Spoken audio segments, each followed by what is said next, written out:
wabarakatuh. Perkenalkan, nama saya Ian Maria Ulfa, mahasiswa semester 7 STIEK Dharma Indonesia, Prodi Akuntansi.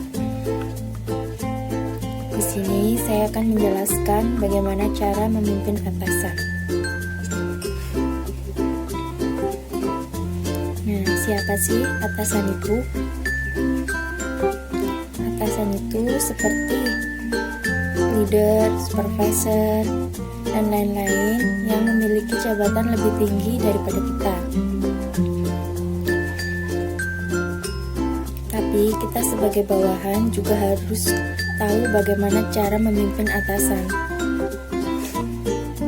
Adapun strategi dalam memimpin atasan, terlebih dahulu mengetahui beberapa kecenderungan negatif yang biasa dilakukan oleh bawahan terhadap atasan.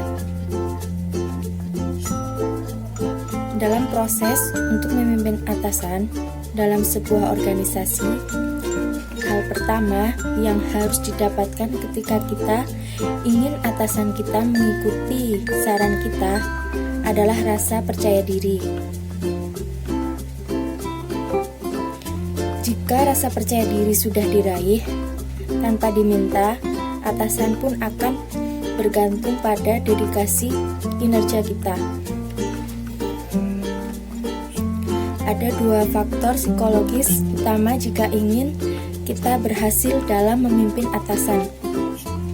Satu, apa yang diinginkan atasan untuk kita kerjakan. Dua, atasan ingin diperlakukan sebagaimana layaknya seorang atasan.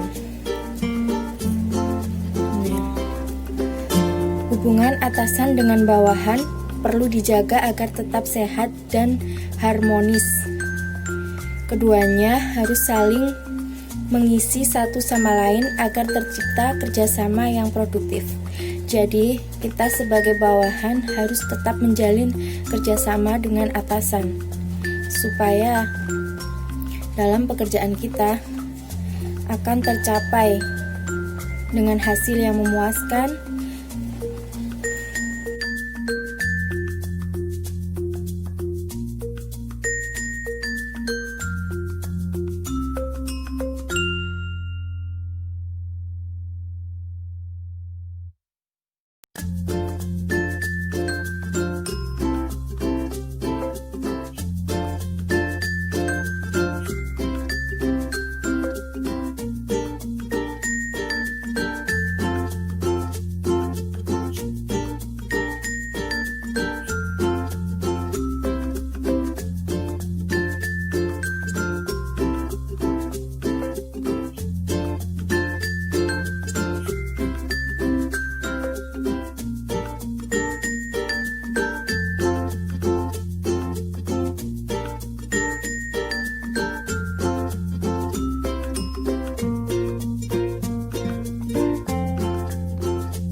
Yaitu strategi perilaku memimpin atasan.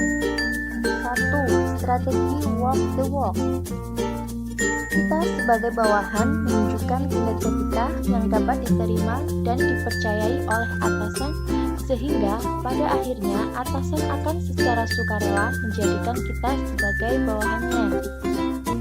Yang kedua, strategi talk the walk. Talk the walk bertujuan untuk mendapatkan pengakuan terhadap apa yang telah kita lakukan dan bantuan jika dibutuhkan.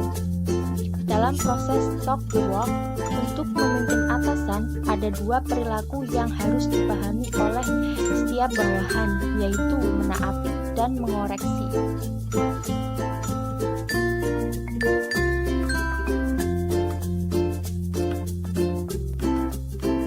Selanjutnya, strategi untuk menciptakan rasa percaya dan memimpin atasan.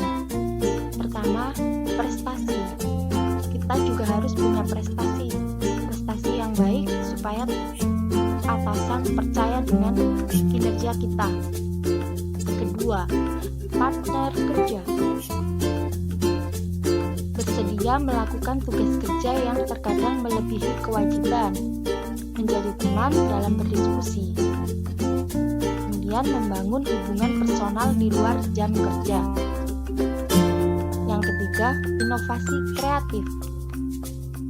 Inovasi kreatif adalah aktivitas mengevaluasi proses kerja yang dilakukan sehari-hari secara kontinu, kemudian mengkreasikan perubahan-perubahan dalam proses tersebut untuk menghasilkan output yang lebih baik. Sebelum melakukan langkah inovasi kreatif, kita harus memahami keseluruhan cakupan proses pada bidang atau departemen yang akan kita kreasikan, lengkap dengan batasan-batasan yang ada di dalamnya.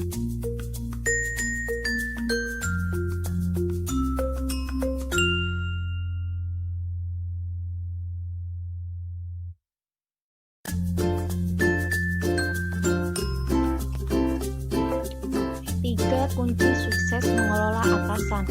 Pertama, pahami gaya memimpin atasan. Bawahan perlu memiliki pemahaman yang cukup mengenai gaya atasan. Yaitu pahami sifat-sifat atasan. Yang kedua, pahami agenda prioritas atasan.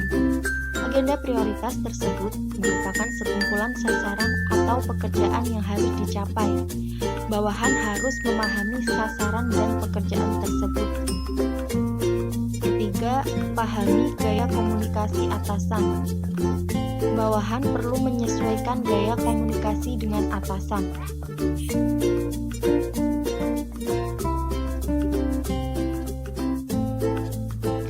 Pemimpin sejati bukanlah karena posisi dan jabatan, tetapi seberapa besar pengaruhnya bagi orang lain. Bila kita bisa memberi pengaruh yang besar kepada atasan kita, berarti kita telah memimpin atasan kita. Maka kita harus menjalin hubungan yang baik dengan atasan. Terima kasih. Apabila ada salah kata, saya mohon maaf. Wassalamualaikum warahmatullahi wabarakatuh.